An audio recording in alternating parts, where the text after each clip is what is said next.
Le premier, c'est la non-assistance à peuple en danger. Qu'est-ce qu'il raconte? Pitié. Pitié. Non-assistance à peuple en danger. Stop. Stop, Gilbert.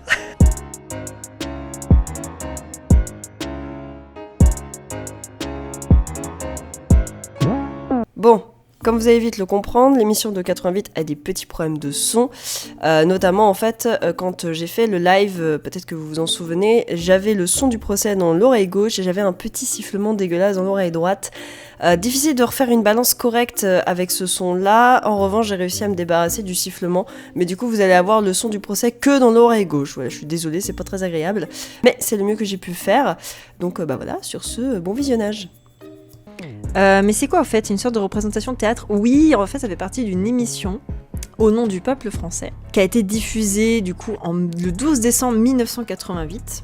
Et en fait c'est effectivement comme une espèce de pièce de théâtre finalement en direct, enfin en direct, qui reconstitue en fait le procès de Louis XVI. Et tu vois, t'as le public ici, et t'étais censé juger en fait en tant que téléspectateur et en tant que public de la culpabilité ou non de Louis XVI. Et... Bonsoir. Vous n'allez pas assister à la reconstitution du procès de Louis XVI Ouh, il a un bel accent. tel qu'il se déroula exactement. 749 députés furent appelés à défiler à la tribune pour statuer sur son sort. Nous, pour mieux concentrer le drame de l'événement, nous avons prévu un tribunal révolutionnaire avec président, défenseur, témoin et accusateur public. Mais si nous n'avons pas respecté la forme de la procédure, nous avons strictement respecté le fond de la vérité historique. Sur toutes les questions de fond, avec une rigoureuse honnêteté, nous avons voulu rassembler tous les éléments qui vous permettent d'établir votre propre jugement. C'est la meilleure idée, je trouve. Je sais pas qui a eu cette idée-là à l'époque, mais je trouve ça génial de se dire on va refaire le procès de Louis XVI pour le rendre accessible à tout le monde. Et que les gens se fassent leur propre opinion sur le sujet. Je trouve que c'est une merveilleuse idée, vraiment. Et je suis triste qu'ils aient pas continué, parce que moi j'en ai jamais entendu parler de ce truc-là. Je trouve ça génial. Je veux que tu veux qu'ils fassent ça pour tout. 16 janvier 1793, palais de justice. Le rapport d'enquête de la commission spéciale... Il a sa petite... Vous avez vu ce petit mouvement là? On est quand même dans les années 80-90, faut pas déconner. Son règne, Capet. Lucine Drama Queen. De fonds publics. Mépris du peuple. Emprisonnement arbitraire. Je m'en bats les couilles, frère. Louis XVI, tu sens qu'il sort de la prison. Il en a ras-le-bol. Il dit vas-y, faites votre procès là. Vous me gonflez tous. C'est plutôt réaliste, hein, finalement. Rappelons qu'avec une incroyable hypocrisie, Louis Capet, une fois... Il est vraiment saoulé, j'adore. Moi, vous me cassez tous les couilles. Hein. J'étais roi. Maintenant, vous me saoulez. Ouais. Vas-y, là. Faites votre truc. Bon, alors, faut savoir que en termes de preuves pour les procès de Louis XVI, c'était un peu plus clair que notamment pour Marie-Antoinette. Alors, je dis absolument pas ça dans le vide, dans le sens où quand on a condamné Louis XVI, eh bien, il était accusé de 33 chefs d'accusation, ce qui est absolument gigantesque, dont certains qui sont quand même basés sur des faits un petit peu réels. Hein. La fuite à Varennes, des complots qu'il y a eu concernant l'Assemblée nationale, les massacres divers, notamment de juillet et évidemment du 10 août, qui ont un petit peu foutu Louis XVI dans la mouise, et on en a également parlé dans le live. Je l'ai pas mis dans le best-of parce que c'est un petit peu difficile de tout résumer, tout ce qu'on s'est dit, mais il y a eu la fameuse découverte de l'armoire de fer avec des documents extrêmement compromettants qui a vraiment mis Louis XVI dans la sauce concernant les agissements, les propos qu'il a eu envers des alliés. Contrairement à effectivement Marie-Antoinette, il y avait 0 pièce au dossier. Les accusations sont beaucoup plus vagues, ses relations avec l'Autriche, son influence sur Louis XVI, voilà, des choses un petit peu plus vagues, en sachant que Louis XVI, effectivement, ce n'était pas un tribunal révolutionnaire, c'était l'Assemblée, et Marie-Antoinette, c'était le tribunal révolutionnaire, c'était pas trop le même contexte, donc évidemment, l'accusation s'est pas du tout faite de la même manière, voilà. Clairement, il y a eu des magouilles, des trucs qui n'étaient pas très clairs. Enfin, ils ont vraiment pas été jugés en bonne et due forme. Dans la situation, on est quand même sur des premiers procès vraiment cadrés dans l'histoire, puisqu'avant c'était quand même plutôt le roi qui disait oui, non, tu es un connard. Là, clairement, on avait un truc un peu plus cadré, un peu plus structuré, et c'était les débuts aussi de la justice, de comment on fonctionne, et il n'y avait pas toujours de rigueur, sachant qu'en plus, nous étions dans un contexte extrêmement compliqué, et le débat qu'il y a eu sur Louis XVI de quoi en faire, il a été très long. À l'époque, le côté vous êtes accusé de machin, vous avez le droit de garder silence, tout ce que vous sera dit sera retourné contre vous, que tu as le droit à un avocat, que tu as le droit à... Bon là, il avait le droit à des avocats, hein, mais que tu as le droit à certains trucs en tant qu'accusé. C'était beaucoup moins évident à l'époque qu'aujourd'hui. À l'époque, voilà, surtout pour les révolutionnaires, je pense que c'était surtout primordial qu'ils soient condamnés. Il était trop gênant, ça provoquait trop de troubles, trop de conflits au sein des révolutionnaires. C'est une question de foi. Je ne suis pas Dieu, mais j'ai la foi révolutionnaire. Assieds-toi, citoyen accusateur public, tu auras le temps d'intervenir à diverses reprises. Nous allons donc Il se fait punir. Assis-toi, ça suffit maintenant, hein. Tu fermes ta gueule. passer à l'interrogatoire de l'accusé. Capet, levez-vous. Ah non. Je te rappelle, citoyen président, qu'ici Capet n'est qu'un simple citoyen. En effet, citoyen substitut, en effet, j'aurais pu dire Capet, lève-toi. Mais en l'absence de règles formelles sur ce point précis, tu permettras au président de ce tribunal révolutionnaire de faire comme il l'entend. Popopo. Le juge, il rigole pas, attention, hein. Il se fait respecter. Hein. Moi, j'ai envie de dire levez-vous, je dis levez-vous. Hein. Puis si t'es pas content, tu sors. Il punit les accusateurs et il punit tout le monde, lui. Plus de monarchie. Si, puisqu'il y a toujours un roi. Je suis roi de droit divin. C'est imprescriptible. Seul Dieu peut interrompre mon règne. Mais en fait, Louis XVI, là où les Girondins étaient cool pour lui, c'est qu'il voulait qu'il garde justement Louis XVI en tant que roi constitutionnel, en fait, un petit peu comme en Angleterre. Et les Jacobins étaient nono, on veut une république, nous, on veut pas de monarchie constitutionnelle. Et il y a eu beaucoup de débats, et je pense que, enfin moi, de ce que j'avais compris dans les cours que j'avais eu sur le sujet, c'est que la mort de Louis XVI, ça permettait la naissance vraiment de la République, parce que la République a jamais vraiment été mise en place à cause des Girondins qui faisaient opposition, et qui voulait surtout que Louis XVI soit gardé dans l'état des choses, et que les Jacobins étaient non, on le vire en fait. Je pense qu'il y avait, c'est d'ailleurs Robespierre qui l'a dit, hein, que malheureusement, il fallait le tuer en fait, il fallait le tuer pour que la République puisse vivre. En gros, pour lui, Louis XVI est un rempart beaucoup trop important, et le procès le prouve très bien. Louis XVI se considère toujours roi, et il se sera considéré toujours roi parce qu'il a été élevé là-dedans. Et c'est difficile de faire changer la vie de quelqu'un quand on lui dit qu'il est roi depuis sa naissance, qu'il va devenir roi et que c'est Dieu qui l'a choisi. C'est ce que j'avais dit d'ailleurs pour Marie-Antoinette, hein, c'est le même problème. Déjà, défier la justice du peuple. Non, j'énonce des vérités simples et parce que je suis de droit divin, sacré et béni, en tant que tel, vous ne pouvez pas me juger. Logique. Non mais, argument imparable. Ce procès est pour rien.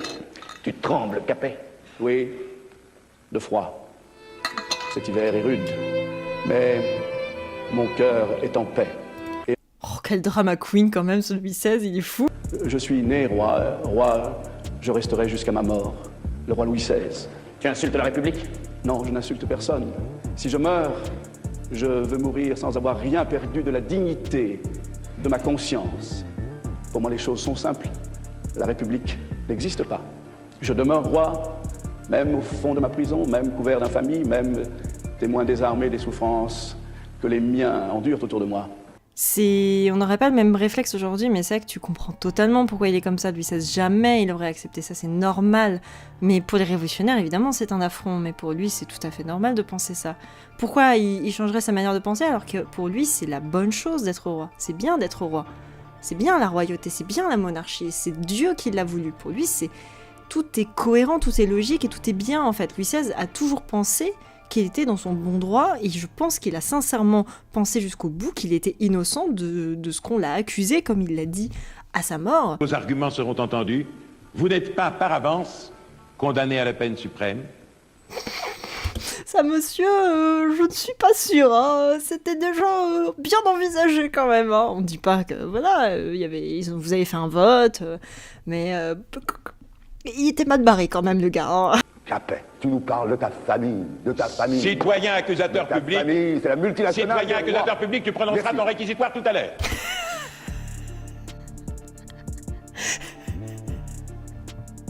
Le juge, il en a rien de cul. Bon, Fouquet, là, c'est pas le moment. Tu auras le temps de t'exprimer. T'as tout fait maintenant. Puni. Allez, comme l'autre. Qu'est-ce que je t'ai dit tout à l'heure? Mais de quoi? Et pourquoi? L'accusation ici est toute puissante. Voilà. Ne le lisez pas. Citoyens, citoyens Collard, citoyens Vergès, Ne lisez pas. réservez vos arguments pour vos plaidoiries. Citoyen président, Oh là là, c'est le bordel, ça y est, c'est finito là. Dans l'histoire de l'aventure humaine, rien n'aura été plus grand, plus pur, plus exaltant que cette révolution. Elle aura fait les hommes plus libres, plus égaux, plus fraternels. Mais justement, j'étais en train de me dire, mais il me dit un truc ce mec. Il me dit un truc, et cette tête, ce...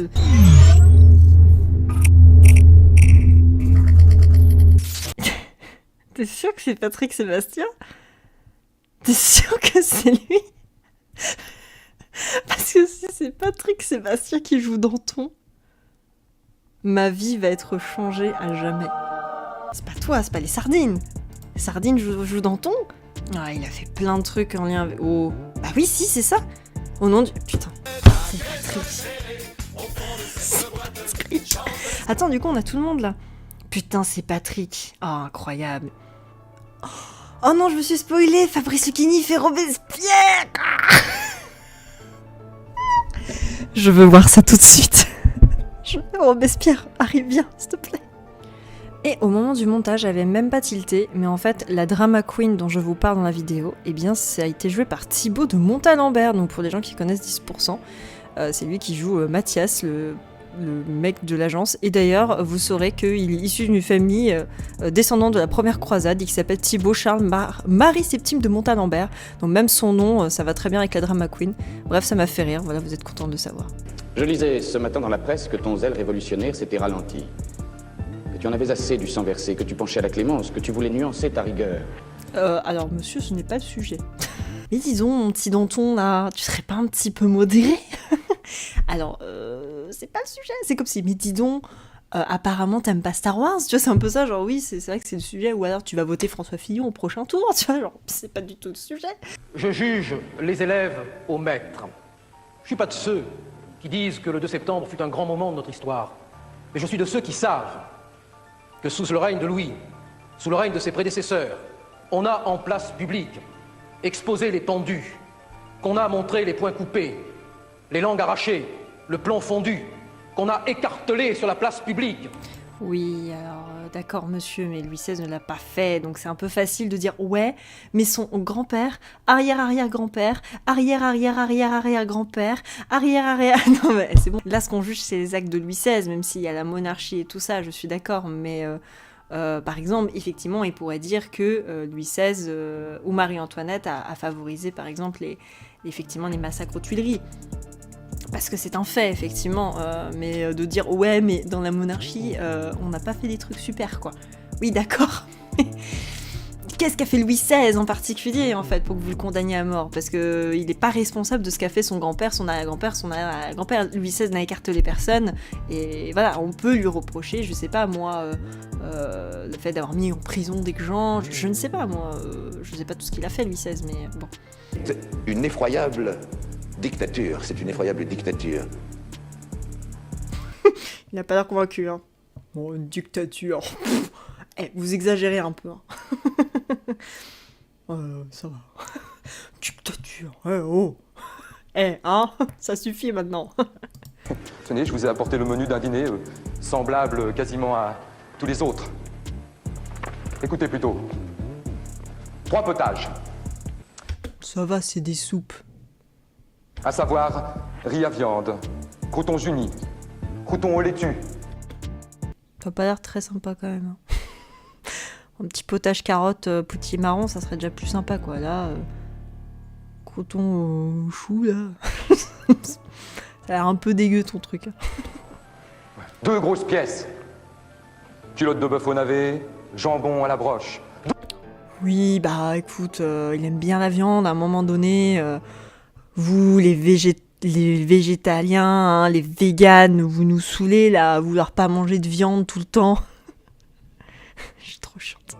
12 entrées. 12 entrées, oh, ça va, c'est des entrées quoi, c'est pas gros. tu fais 12 entrées, tu les mets ensemble, ça fait une grosse entrée, voilà, c'est tout, c'est pas 12 entrées, c'est pas... Ma mère, elle fait 3 entrées, je vois pas, mais c'est des grosses entrées. Là, c'est peut-être 12 petites, comme au Japon, t'as plein de petites entrées comme ça, c'est pareil. Il prenait largement de chacune des 12. Bah évidemment, on lui sert 12 entrées, il goûte.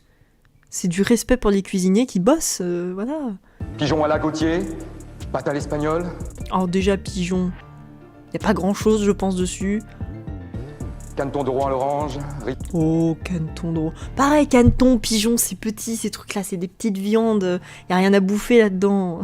Veau en papillote, filet de poularde en casserole au riz. Oui, bah là, il s'est permis un peu de poularde pour compenser, parce que c'est un peu plus consistant, quoi. Un goinfre. Tu n'avais pas toi-même à te plaindre, j'ai consulté les rapports. Tu lisais, tu recevais par repas au moins un plat de viande, un plat de volaille et 4 entremets. Bah oui, parce que du coup, il y avait des restes.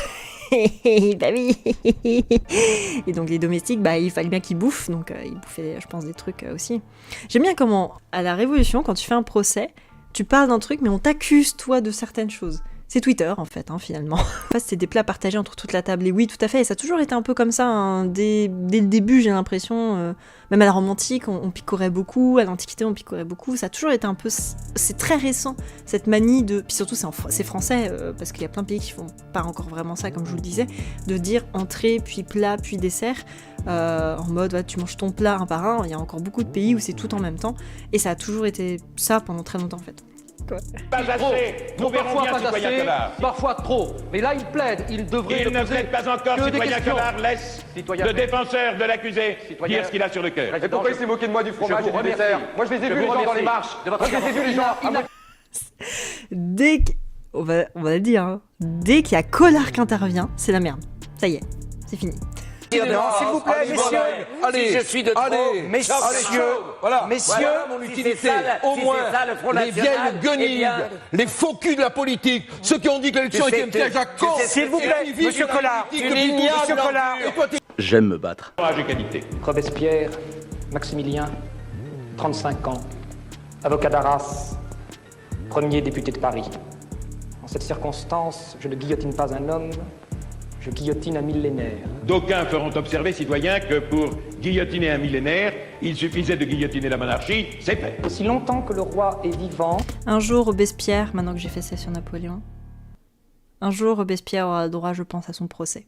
Et je veux faire une vraie vidéo sur lui. Je trouve que c'est un personnage fascinant, hyper intéressant. Et pour ça, je suis très contente que ce soit Lucchini qui le joue. À lui seul, aussi longtemps qu'il respirera, Capet concentrera sur lui tous les complots contre-républicains. Capet doit mourir. Il n'y a pas, en cette circonstance, d'autre vérité à servir. Tu sais ce que certaines factions vont te reprocher. Que je veux abattre le despote pour mieux installer ma propre dictature. Accusation trop méprisable de lâche qui n'ose pas m'interroger en face. Je ne faisais que de débroussailler le chemin, citoyen président, pour laisser libre place à son témoignage. Mais au vrai, je ne suis pas venu exactement témoigner. Même la drama queen, il parle plus là. Il ferme sa gueule. Hein. C'est Robespierre, hein. Ça rigole plus. Putain la vache. Cette éloquence incroyable. Un acte de providence nationale à exercer.